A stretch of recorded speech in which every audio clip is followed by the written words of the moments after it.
Good morning, children. Good morning, ma'am. Good afternoon, ma'am. Sorry, good afternoon. Good afternoon, ma'am. Good afternoon.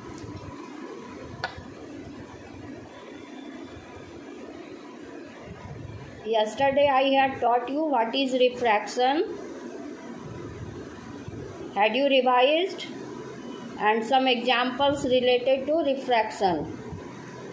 A difference between reflection and refraction also I had discussed, because some people confuse in refraction and reflection. So can you distinguish between refraction and reflection? Can any one of you distinguish between refraction and reflection? Bhavya Singh, Kumari Srishti, Priyanshu Kumari, can any one of you distinguish between refraction and reflection? Turn on your video. When light falls on a shining surface, it is bounced back, and this bouncing back of light is called reflection of light.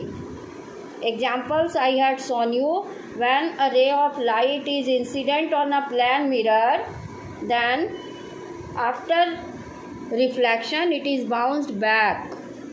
That is called reflection of light. And what is refraction of light? When a ray of light. yes, The bending of light when light enters into one medium to another. yes. Turn on your video. When light passes from one transparent medium to another transparent medium, it bends. Then it does not travel in a straight path. It bends either towards the normal or away from the normal. And this process is called refraction of light. What is the cause of refraction? Due to change in the speed of light. Okay? The speed of light is different in different medium. The speed of light is maximum in vacuum. It is 3 lakh km per second. Whereas the speed of light in water is 2.25 lakh km per second. In glass, speed of light is 2 lakh km per second. And in diamond, speed of light is 1.25 lakh km per second. So what do you see? The speed of light is different in different medium. And due to change in the speed of light, this light bends either towards the normal or away from the normal. It is called refraction of light. And I had discussed 2 rules of refraction. What were those 2 rules? Just now you can revise. When a ray of light is coming from rarer medium to denser medium. What is rarer medium? A medium in which the speed of light is more is said to be rarer medium. Okay, if you compare 2 media, the medium in which the speed of light is more is said to be rarer medium, and the medium in which speed of light is less is said to be denser medium. So here this ray is coming, you have to show arrow. Without arrow, direction will be not shown. So always put arrow. Okay. Now what happens? This ray is traveling from rarer medium to denser medium. Okay. Here air is rarer medium and denser medium is water. Okay, or glass, any denser medium. Then what happens? Its speed slows down and it bends towards the normal. Now the speed slows down, so it bends towards the normal. This is first rule. And second rule states that when a ray of light is traveling from denser medium to rarer medium, In denser medium, speed is slow, and in rarer medium, speed increases. So it moves away from the normal. These are the two rules of refraction. Did you understand? Refraction का दो rule. एक rule क्या बोलता है कि अगर light rarer medium से denser medium में इंटर करता है. रेयरर मीडियम मीन्स जिस मीडियम में लाइट का स्पीड ज़्यादा हो. जैसे आप कंपेयर करते हैं एयर और वाटर को, तो एयर में लाइट का speed approximately 3 lakh kilometre per second होता है और वाटर में 2 लाख किलोमीटर पर सेकेंड होता है. तो जब ये लाइट रेयरर से डेंसर मीडियम में आता है तो ये नॉर्मल की ओर बेंड करता है. क्यों? क्योंकि इसका स्पीड डेंसर मीडियम में कम हो जाता है. ठीक है, ये फर्स्ट रूल है. सेकंड रूल क्या बोलता है कि अगर लाइट डेंसर मीडियम से रेयरर मीडियम में आता है तो डेंसर मीडियम में स्पीड कम होता है, रेयरर मीडियम में इंटर करने पर इसकी स्पीड बढ़ जाता है, तो ये नॉर्मल से दूर जाता है. ये दो रूल है रिफ्रैक्शन का. Any problem? No ma'am. Okay, so now you will see next topic is refractive index, and after that you will see some examples. Okay, now in refractive index you will see refractive index is the ratio of the speed of light in the given medium to the speed in the if you say relative refractive index of medium 2 with respect to medium 1, then it is the ratio of speed of light in medium 1 to the speed of light in medium 2. It is relative refractive index. So refractive index is the ratio. Okay, relative, in this you have to read two things: relative refractive index and absolute refractive index, or only refractive index. Okay, refractive index या absolute refractive index is same,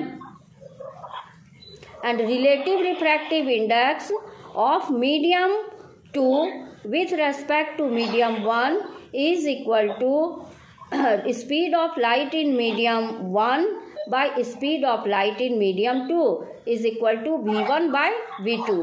Okay, this is relative refractive index of medium 2 with respect to medium 1. And if we see only refractive index or absolute refractive index, then it is the ratio between the speed of light in vacuum to the speed of light in the given medium. It is a ratio between the speed of light in vacuum to the speed of light in the given medium. Did you understand? And it is denoted by mu. What is symbol of refractive index? Mu. जैसे मैं बोलती हूँ what is refractive index और what is absolute refractive index, तो आप formula लिख सकते हैं. Absolute refractive index means ratio between the speed of light in vacuum, यहाँ पर स्पेस कम है, ऊपर में लिखिएगा speed of light in vacuum divided by speed of light in the given medium.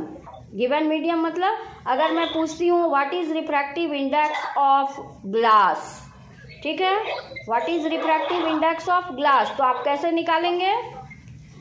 Speed of light in vacuum, vacuum में होता है 3 × 10⁸ metre पर सेकेंड, और अगर लाख में लिखते हैं तो 3 लाख किलोमीटर पर सेकेंड. ठीक है, 3 लाख किलोमीटर पर सेकेंड. और मैं क्या बोली थी, what is refractive index of glass, तो ग्लास में speed of light in vacuum तो 3 लाख किलोमीटर पर सेकेंड आप लिख दिए, और speed of light in glass कितना होता है 2 लाख किलोमीटर पर सेकेंड, तो divided by 2 lakh kilometre per second. अब देखिए lakh kilometre per second, lakh kilometre per second cancel हो गया, is equal to 3/2 is equal to 1.5. This is refractive index of glass. Any problem? इसी formula पे फिट करना है, लेकिन आपको स्पीड ऑफ लाइट याद होना चाहिए अलग अलग मीडियम में. ठीक है, तो आप फॉर्मूला पे फिट कीजिएगा. अगर पूछेगा what is refractive index of diamond, तो कैसे निकालिएगा? Refractive index of diamond is equal to speed of light in vacuum divided by speed of light in the diamond. तो speed of light in vacuum तो हमेशा same रहेगा 3 lakh kilometre per second, और नीचे diamond का स्पीड, लाइट का, diamond में light का speed 1.25 lakh kilometre per second. तो 3/1.25 को सिंप्लीफाई करके जो वैल्यू आएगा वही हो जाएगा refractive index of diamond. Any problem? No ma'am. तो ये फॉर्मूला लर्न करना होगा। Refractive index of a medium is equal to speed of light in vacuum divided by speed of light in the given medium. जिस भी medium का पूछेगा उसका speed नीचे लिखिएगा और ऊपर में speed of light in vacuum हमेशा वही होता है 3 लाख किलोमीटर पर सेकेंड। जो वैल्यू आएगा वही होगा। अब what is unit of refractive index? Can you say what is unit of refractive index? No, kilometre तो कैंसिल हो गया, यहाँ भी ऊपर किलोमीटर पर सेकेंड, नीचे भी किलोमीटर पर सेकेंड, तो कैंसिल हो गया। तो कोई यूनिट ही नहीं है, it has no unit. Okay, what is the unit of refractive index? बोलिए, what is refractive unit of refractive index?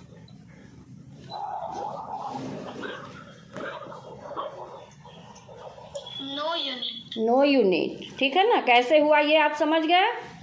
ये फॉर्मूला जो आप है यहाँ पर दिया हो ना, refractive index of a medium is denoted by mu M.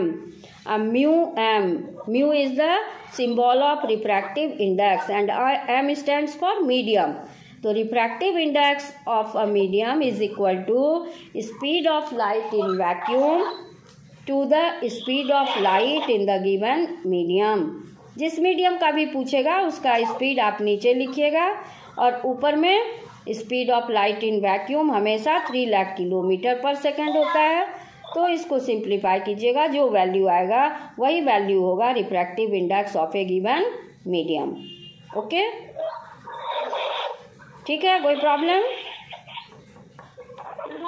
No. Okay, अब आप देखिए कि refractive index and optical density.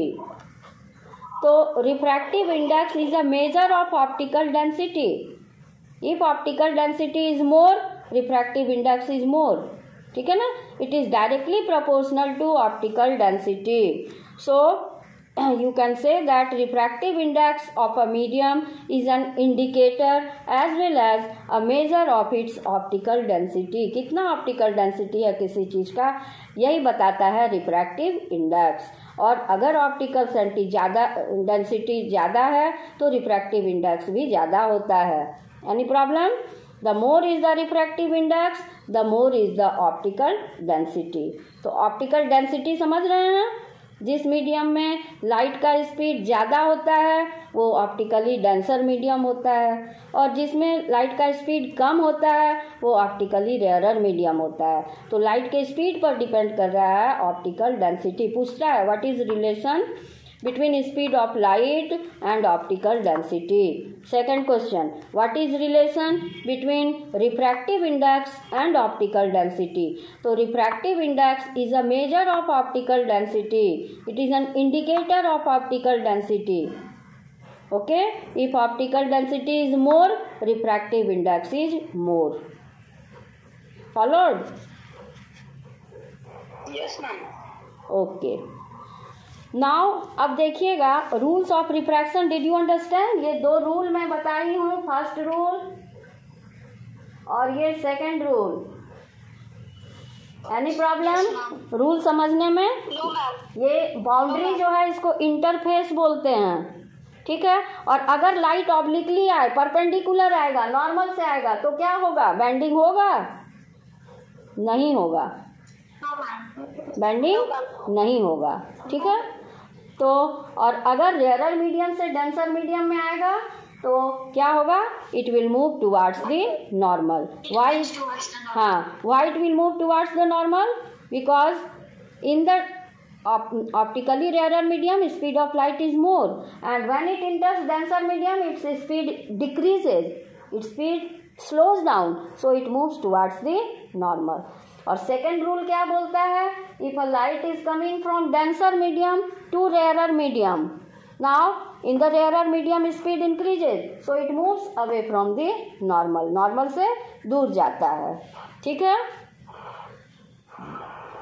ये दो रूल बहुत ज़रूरी है, तभी आपको पता चलेगा कि पेंसिल जो आप पानी में रखते थे वो क्यों टेढ़ी हो जाती थी, क्यों झुक जाती थी. कल आपने देखा था ना activity, yesterday you had seen when a pencil is dipped in water, when it is immersed in water, then it bends, it seems to be broken at some place. Why? यहाँ देखिए, ये पेंसिल है. Now look at this picture. This is a pencil. When it is dipped in the water, it is a point. Suppose it is P. यहाँ P point पर है इसका tip. Now the ray is coming from water to air. Okay, water is denser medium, air is rarer medium. अब यहाँ दो medium अलग हो रहा है, वाटर और एयर. यहाँ पर आप नॉर्मल ड्राउ कीजिए. Draw normal. Okay, now the ray is coming from water to air. अब वाटर से कहाँ जा रहा है, एयर में. Water is denser medium, air is rarer medium, so it moves away from the normal. Now when you put your eyes here, you can not see this point P. Now you will see this point, the ray, if you extend this ray backwardly, you will see point P will be seen here at P dash. यहाँ पर आपको P dash पर ये pencil का नोक यहाँ पे दिखाई देगा, टिप पेंसिल का ऊपर दिखेगा. तो आपको यहाँ से पेंसिल क्या लगेगी, टूटी हुई, टेढ़ी लगेगी. ठीक है, अब ये क्वेश्चन हमेशा पूछता है, when a pencil is immersed in water, why it bends और why it appears to be broken. So you will answer, it is due to refraction of light. And then you will draw this diagram and you will show that the ray is traveling from denser medium to rarer medium. It moves away from the normal, and when we extend it backwardly, it seems to be coming from this point. So the pencil appears bent. Did you understand? Yes, ma'am. ठीक है, उसी तरह से आप कभी swimming सीखे हैं आप लोग. Swimming is a very good exercise. If you get the chance to learn swimming, you should learn swimming. It is very good for health also. Okay? So, if you will get the chance to visit any swimming pool, you will see swimming pool appears to be shallower. Shallower means you cannot see the real depth. You can see the virtual depth. जैसे आपका class अभी virtual हो रहा है ना, वैसे ही आप real depth नहीं देखिएगा. आप हमको रियल में देख रहे हैं, नहीं देख रहे हैं. देख रहे हैं क्या?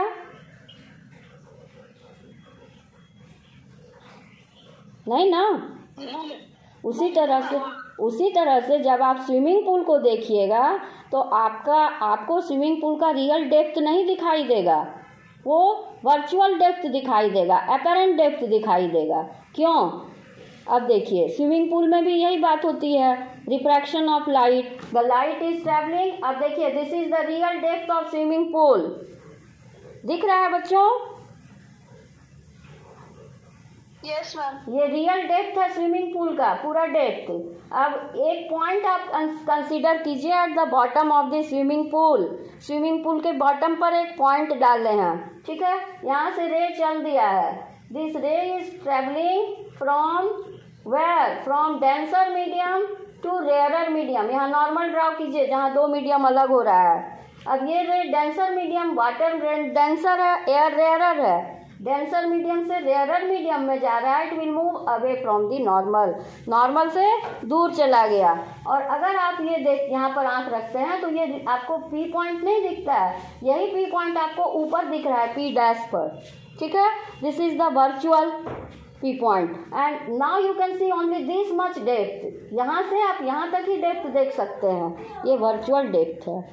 ठीक है ना, apparent depth. You cannot see the real depth. You can see the apparent depth of the swimming pool or of the pond. So swimming pool appears to be shallower or pond appears to be shallower. Okay? तो फिर आप वही कीजिएगा, ये diagram draw कीजिएगा और बताइएगा. This is also important question, tick कीजिए बुक में. Why swimming pool appears to be shallower?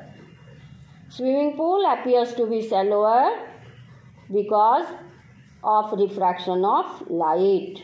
If you consider a point at the bottom of the swimming pool, the ray is coming from this water to air, so it will move away from the normal. And when you put your eyes at this point, you will see the point P will be seen here at P dash.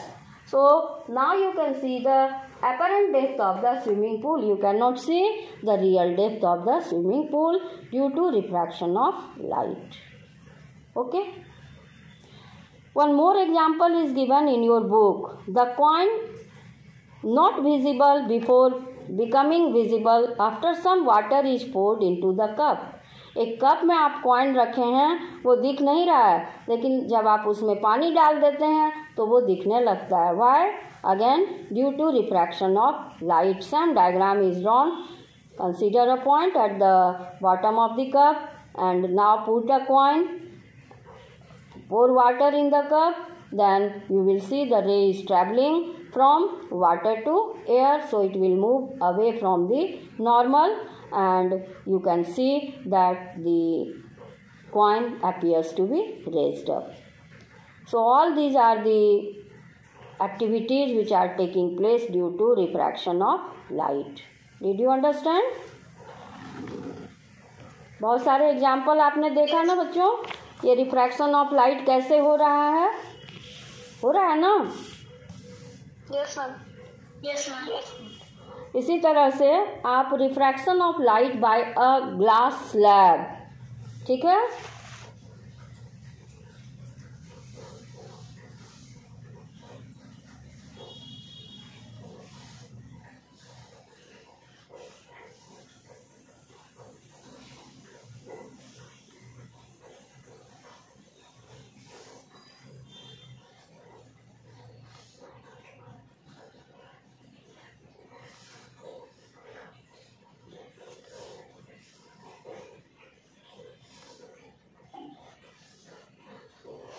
Now, yesterday I had discussed refraction of light by a glass slab.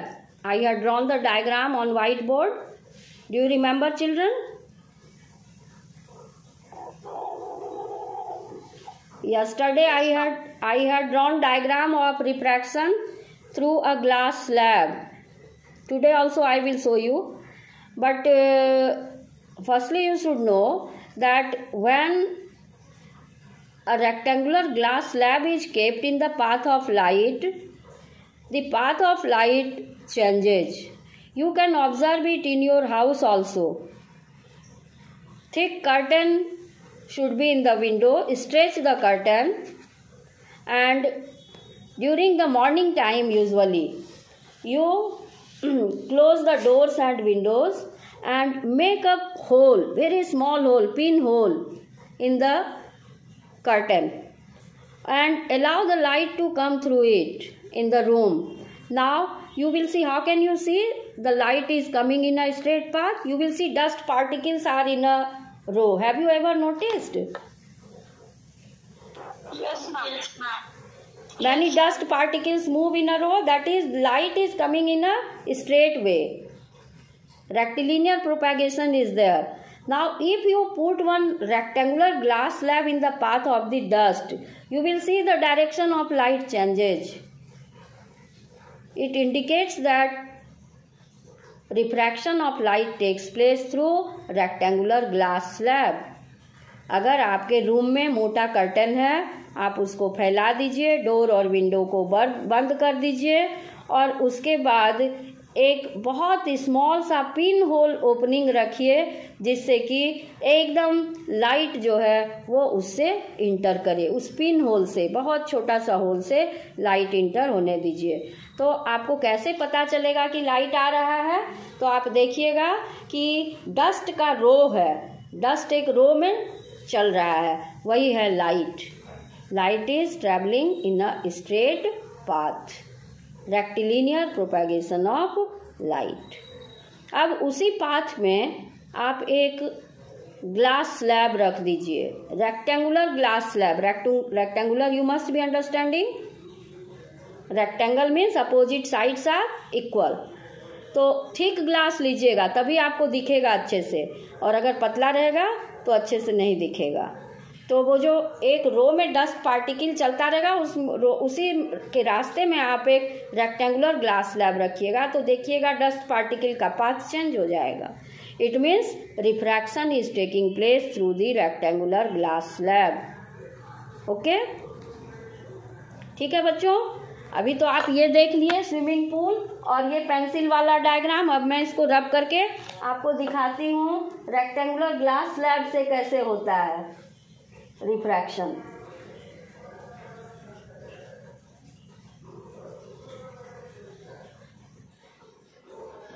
Firstly, you will draw one rectangle.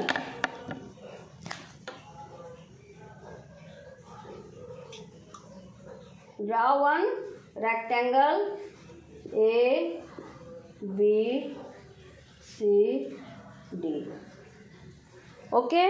Now take 2 points at point P and Q and join it. You will get a ray. This is incident ray. ठीक है. Now draw normal at this point, perpendicular. It is normal. Now this ray is coming from air to glass. You know in air speed of light is more, and in glass speed of light decreases. So it will bend towards the normal. ये कहाँ झुक गया? Normal की तरफ. इसको जाना था straight, लेकिन ये कहाँ आ गया? नॉर्मल की तरफ. ठीक है. अब यहाँ पर ये आया, वहाँ पर फिर से नॉर्मल ड्राउ कीजिए. 2 टाइम्स इसमें रिफ्रैक्शन आप देख रहे हैं. Now this ray is coming from denser medium to rarer medium. अब ये रे रिफ्रैक्टेड रे कहाँ से आएगा? डेंसर मीडियम ग्लास से, रेयरर मीडियम एयर में. So its speed will increase and it will move away from the normal. अब ये normal से दूर जाएगा. ठीक है. तो ये incident ray, this is refracted ray, and this is जो रे बाहर आ रहा है, इट इज कॉल्ड इमर्जेंट रे. इमर्ज मीन्स किसी चीज से निकलना. ठीक है. तो ये ग्लास से एयर में निकल रहा है, इसलिए इसको कहते हैं इमर्जेंट रे. ठीक है. सबको नाम लिखिए. दिस इज इंसिडेंट रे, दिस इज रिफ्रैक्टेड रे, and this is emergent ray. I have written in short, but you will write full form. Okay. Now this incident ray makes an angle with the normal. Normal के साथ angle बन रहा है, इसको कहेंगे angle of incidence. Angle of incidence. This refracted ray also makes an angle with the normal. It is called angle of refraction. Pen is not working. And this ray is called emergent ray. It also makes an angle with the normal. It is called angle of emergence. Did you understand? इतनी बात समझ में आई? Yes, ma'am. Yes, ma'am. नहीं समझिएगा तो फिर मैं repeat कर दूंगी, बता दीजिएगा. ठीक है. सबसे पहले 2 पॉइंट है P और Q, वहाँ पर आप 2 पिन डालिए, फिर दोनों पॉइंट को मिलाइए, तो जो रे बना, जहाँ पर मिला आया ये रेक्टेंगुलर ग्लास से स्लैब के फेस पर, वहाँ पर नॉर्मल ड्रॉ कीजिए. अब ये रे इंसिडेंट रे हो गया जो आ रहा है, और ये रे कहाँ से आ रहा है? एयर से ग्लास में. इसका स्पीड कम होगा. स्पीड कम होने से it will bend towards the normal. Normal की तरफ बेंड करेगा. ठीक है. अब ये रे इंसिडेंट रे है और ये रिफ्रैक्टेड रे है, और ये रे अब कहाँ से, जहाँ पर मिला, फिर वहाँ पर नॉर्मल ड्रॉ कीजिए. अब ये रे आ रहा है डेंसर मीडियम से रेयरर मीडियम में, ग्लास से एयर में, डेंसर से रेयरर में। अब इसको फिर क्या कीजिएगा, इसका स्पीड बढ़ेगा और it will move away from the normal, ये नॉर्मल से दूर चला गया। ठीक है, अब ये incident ray making angle with normal, this is called angle of incidence. This refracted रे is making an angle with the normal, it is called angle of refraction. This emergent ray is making an angle with the normal, it is called angle of emergence. अगर आप अपनी आंख यहाँ रखते हैं तो आपको ये दिखता है कि ऐसे जा रहा है ये रे, ये पीछे की तरफ ले जाते हैं तो ये ऐसे जा रहा है। अब ये दोनों के बीच का जो डिस्टेंस है इसको कहते हैं लैटरल डिस्प्लेसमेंट। और यहाँ क्या आप देख रहे हैं, this incident ray is parallel to this emergent ray is parallel to this extended incident ray. अगर आप इंसिडेंट रे को पीछे बढ़ाते हैं तो आप देखते हैं कि इमर्जेंट रे किसके पैरेलल है, एक्सटेंडेड इंसिडेंट रे के। एक्सटेंड मीन्स जो बढ़ाए हम इंसिडेंट रे बैकवर्डली, उसी के पैरेलल है इमर्जेंट रे। तो मैन आप कंक्लूजन क्या निकाले, refraction of light through a glass slab, what did you conclude, this emergent ray is parallel to extended incident ray, and this is called displacement, lateral displacement। ठीक है ना, तो यही आप देख रहे हैं how refraction takes place through a rectangular glass slab। Now if you will measure this angle of incidence, it will be equal to angle of emergence। Angle of incidence और एंगल ऑफ इमरजेंस का value क्या होगा, बराबर होगा। Any problem? No ma'am, no ma'am. Light amplification by stimulated emission of, yes, somebody has written completed homework, very attentive student। Yesterday I had given you home assignment to know the full form of laser, LASER। Who had written, write once again on the screen, Kumar Ansu, write the full form। Laser, light amplification by stimulated emission of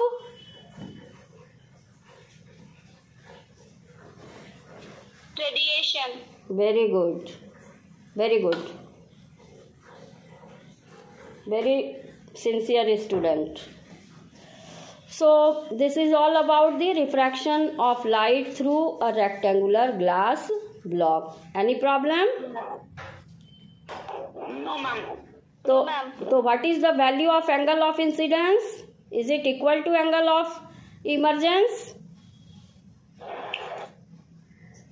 Yes ma'am। Yes, very good। And this angle and this angle is equal। यहाँ पर जो major कीजिएगा ये दोनों angle बराबर होगा। ये angle देख रहे हैं और ये एंगल देख रहे हैं, ये दोनों भी बराबर होगा।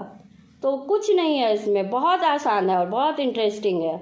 बस सिर्फ रूल आपको याद रखना है कि जब लाइट जो है वो रेयरर से डेंसर में जा रहा है तो नॉर्मल की ओर बेंड करता है, और जब डेंसर से रेयरर में जाता है तो ये अवे फ्रॉम नॉर्मल जाता है।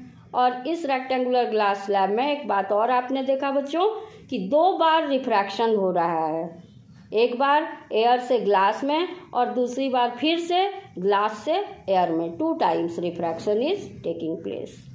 और you have seen that the emergent ray is parallel to extended incident ray. 2 conclusion important हुआ। First conclusion, emergent ray is parallel to extended incident ray. Extended incident ray क्यों कह रहे हैं, incident ray को हम पीछे की ओर बैकवर्डली एक्सटेंड किए हैं। ठीक है, तो emergent ray is parallel to extended incident ray. Second conclusion क्या आपने देखा, angle of emergence is equal to angle of incidence. ठीक है, any problem? No ma'am. No ma'am. अच्छा, अब आप ये बताइए, what is incident ray, what is refracted ray and what is emergent ray? Incident ray is the ray that is falling on the glass slab ठीक है. A ray of light falling on the surface is called light falling on the glass slab is known as incident ray. And the ray within the glass slab is refracted ray. And the ray that is coming out of the glass slab is emergent ray. Emergent ray. Very interesting. Yes, ma'am. Any problem? No, ma'am. No, ma'am. कहीं कोई दिक्कत है तो बोलिए, मैं फिर से बताऊंगी. What conclusion did you draw from this rectangular glass slab? 2 conclusions. What are these 2 conclusions? Can you say? Emergent ray is parallel to the extended incident ray. Yes. The angle of incident ray and emergent ray are equal. Very good. And Excellent. the angle of incident ray is equal to the emergent ray. Very good. Angle of emergent ray. You children are very intelligent. Very good. You have Thank you, understood. Very good. You are attentive. So now I have discussed many things. For today it's more than enough. Okay. Now I will raise question because time is going to be over. So next topic will be started next day. Okay. Okay, ma'am. Any problem? If you have any problem, ask me.